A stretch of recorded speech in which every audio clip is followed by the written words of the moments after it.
భయపడుతున్నాయి. నువ్వు క్యాండిడేట్ కాకపోతే ఆటోమేటిక్గా మేము గెలిచేస్తాం. వైఎస్ఆర్ పార్టీ ఆదేశిస్తే ఏదైనా దానికి కట్టుబడి ఉంటారా, లేకపోతే కన్విన్స్ చేస్తారా మీరు? తప్పనిసరిగా అంటే కన్విన్స్ చేయడానికి ప్రయత్నం చేస్తాము.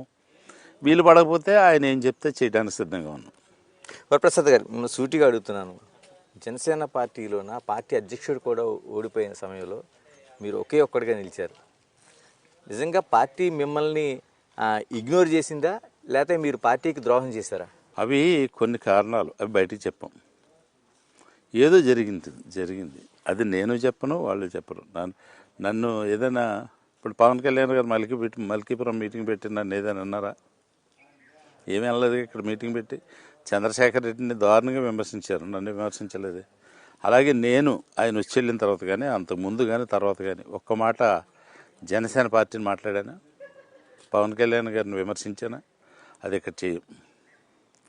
అది ఏమిటనేది అండర్స్టాండింగ్ ఏం లేదు. కానీ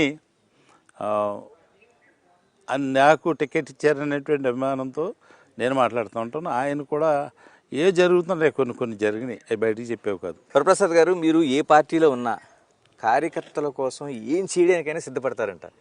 ఏంటి అసలు? కార్యకర్తలేగా సార్ మనకంతా కూడా. మనం రాజకీయాలు తిరగాలంటే కార్యకర్తలు ఉండాలి. కార్యకర్తకి ఏ కష్టం వచ్చినా మనం వెళ్తే నాయకుడు అంటే గౌరవం ఎందుకు వస్తుంది? వీళ్ళ కాపులు ఉన్నారు, కాపులు నాకు ఓటేరంటారు, కానీ నాకు వేసిన ఓట్లు ఎవరికి వేరు.